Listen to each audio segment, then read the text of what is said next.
บ้านมึงมันไม่ใช่คนเป็นคำโปรยที่สะดุดตาผมไม่น้อยคือเข้าฉายวันแรกนี่ก็ไปดูเลยและสารภาพตามตรงว่าก่อนที่จะดูไม่ได้รู้เรื่องอะไรของหนังเลยรู้แค่ว่าทำมาจากเรื่องเล่าใน The Ghost แล้วก็ดูที่เขารีวิวมาประมาณที่2ที่คือหลังๆมาเนี่ยถ้าผมอยากจะดูหนังเรื่องไหนผมจะไม่อ่านอะไรเกี่ยวกับมันเลยจะรู้ให้น้อยที่สุดเพราะส่วนตัวแล้วมันทำให้ผมดูหนังสนุกขึ้นเยอะ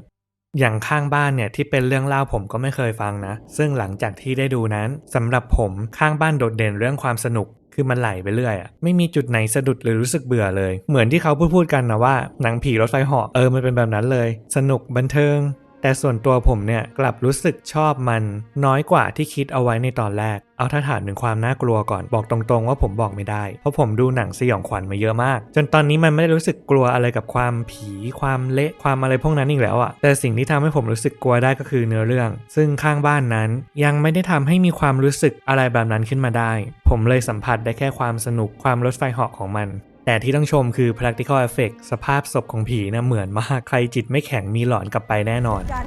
อยู่ด้วยกันอยู่ด้วยกันอีกอย่างหนึ่งที่ชอบก็คือความใหม่มันมีเอลิเมนต์บางอย่างที่รู้สึกใหม่และไม่ได้เห็นบ่อยสำหรับหนังผีไทยบ้านเราตอนดูก็แบบดีไอเดียนี้ซื้อซึ่งสำหรับผมมันจะมีบางซีนที่ส่วนตัวผมตลกมันแบบว่าพูดไม่ได้อีกเดี๋ยวสปอยคือมันจะมีบางฉากที่มันไปสะกิดความตลกอารมณ์แบบ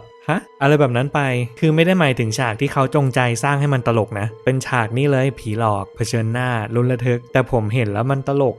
ก็ไม่รู้มีใครเป็นเหมือนกันไหมแล้วก็จะมีบางฉากที่ผมรู้สึกว่ามันขนาดนั้นเลยเหรอคือกราฟอารมณ์ของตัวละครพุ่งปี๊ดมากๆกับบางเหตุการณ์ที่มันเกิดขึ้นเหตุการณ์ที่มันดูไม่น่าจะไปทริกเกอร์อารมณ์ของคนได้ขนาดนั้นอะไรแบบนี้ก็มีพอประปรายนิดหน่อยเรื่องการแสดงนี่ทุกคนทำได้ดีหมดเลยนะผมชอบทุกคาแรคเตอร์เลยแต่มันจะมีคาแรคเตอร์หนึ่งที่มัน outstanding มากซึ่งตัวหนังเนี่ยหยิบเอามาใช้ได้ถูกจุดมากๆคือตัวละครตัวนี้นอกจากความเฟียสภายนอกแล้วชีเก๋ชีมีความวิธีการบางอย่างที่มันแบบเจ๋งชอบสำหรับผมครึ่งแรกให้คะแนนแบบ8-90เลยนะมันลึกลับมันน่าค้นหามันชวนให้ตามต่อมากๆว่าตกลงนี่มันเรื่องอะไรกันวะมันคือยังไงวะแต่พอหนังเหยียบเข้าไปครึ่งหลังปุ๊บถามว่าสนุกไหมมันสนุกแต่ผมไม่ได้รู้สึกลุ้นไม่ได้รู้สึกอินแล้วก็ไม่ได้มีอะไรที่มันอิมแพคกับอารมณ์สักเท่าไหร่ถ้าให้เปรียบเทียบเหมือนเรานั่งในรถไฟเหาะที่แบบโอ้โหน่ากลัวมากๆแต่เรานั่งยิ้มมุมปากไม่ได้กรี๊ดออกมาอะไรประมาณนั้นและอีกจุดหนึ่งที่ผมคิดว่ามันเป็นแผลหนึ่งของหนัง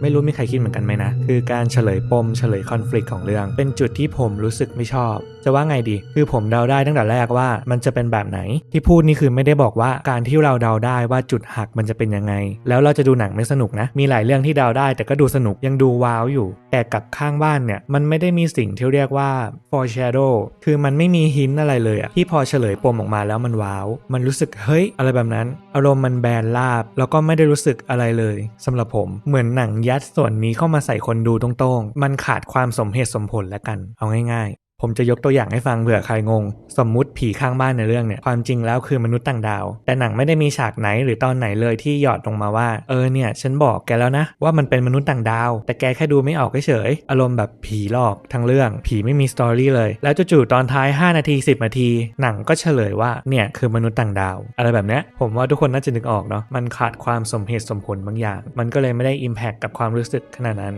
อีกอย่างหนึ่งคือท็อปิกนี้ต้องโจงหัวไว้ก่อนว่าเป็นรสนิยมการดูหนังส่วนตัวของแต่ละคนไม่เหมือนกันเนาะคือผมรู้สึกว่ามันมีอิเลเมนต์นึงที่ใส่เข้ามาเยอะไปหน่อยคือดูแล้วมันแบบอีกแล้วเหรออะไรเงี้ยซึ่งก็แล้วแต่คนเนาะบางคนก็บอกเฉยๆบางคนก็บอกว่าชอบแต่ผมเนี่ยรู้สึกว่ามันอ่อมไปหน่อย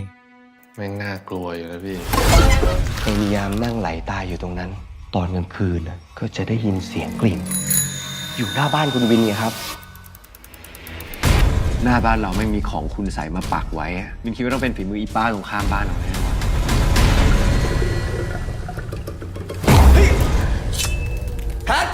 เรื่องโปรดักชันงานภาพซาวด์ประกอบไม่ต้องพูดถึงคือดีอยู่แล้วการแสดง The Best สำหรับผมก็มีแค่เรื่องการเฉลยปมแล้วก็ความตลกที่เขาไม่ได้ตั้งใจตลกบางซีนนั่นแหละที่ทำให้รู้สึกไม่ชอบส่วนตัวให้5/10สำหรับข้างบ้านแต่ถ้ามองให้ความบันเทิงความหนุกหนานเนี่ยให้8ให้9เลยนะเอาจริงใครอยากดูหนังผีหนุกๆเนี่ยไปดูเลยไม่ต้องคิดเยอะไม่ผิดหวังแน่นอนแต่ถ้าใครอยากดูอะไรที่แบบเนื้อเรื่องมีความซับซ้อนมีความสมเหตุสมผลมีความลึกลับน่าค้นหาก็อาจจะรู้สึกแบบผมก็ได้ แต่ใดๆคือก็เป็นกำลังใจให้ทีมผู้สร้างทุกคนที่เกี่ยวข้องกับหนังเรื่องนี้แล้วกันแล้วก็อยากให้ทุกคนไปดูหนังไทยกันเยอะๆก็อย่างที่เคยพูดไว้ในหลายๆคลิปเนาะจะมาเชื่อคนอื่นรีวิวหมดไม่ได้พวกแกต้องไปดูด้วยตาตัวเองด้วยจบคลิปนี้แล้วไปจองตั๋วดูได้เลย